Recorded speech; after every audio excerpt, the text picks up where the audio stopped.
রথযাত্রার দিন কাছে। তাই রানী রাজাকে বললে, চলো রথ দেখতে যাই। রাজা বললে, আচ্ছা। ঘোড়াশাল থেকে ঘোড়া বেরোলো, হাতিশাল থেকে হাতি, ময়ূরপঙ্খী যায় সারি সারি, আর বল্লম হাতে সারি সারি সিপাহী শান্ত্রী দাস দাসী দলে দলে পিছে পিছে চলল। কেবল বাকি রইল একজন। রাজবাড়ির ঝাঁটার কাঠি কুড়িয়ে আনা তার কাজ।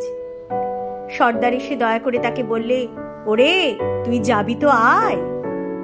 সে হাত জোর করে বললে, আমার যাওয়া ঘটবে না।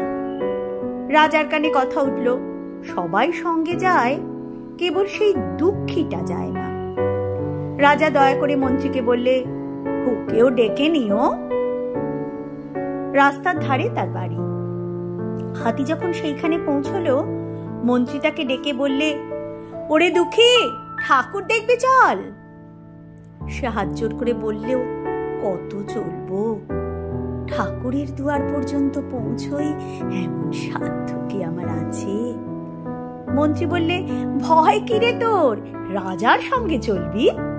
সে বললে, সর্বনাশ, রাজার পথ কি আমার পথ? মন্ত্রী বললে, তবে তোর উপায়? তোর ভাগ্যে কি রথযাত্রা দেখা ঘটবে না? সে বললে, ঘটবে বই কি, ঠাকুর তো রথে করেই আমার দুয়ারে আসেন। মন্ত্রী হেসে উঠল, বললে, তোর দুয়ারে রথের চিহ্ন কই?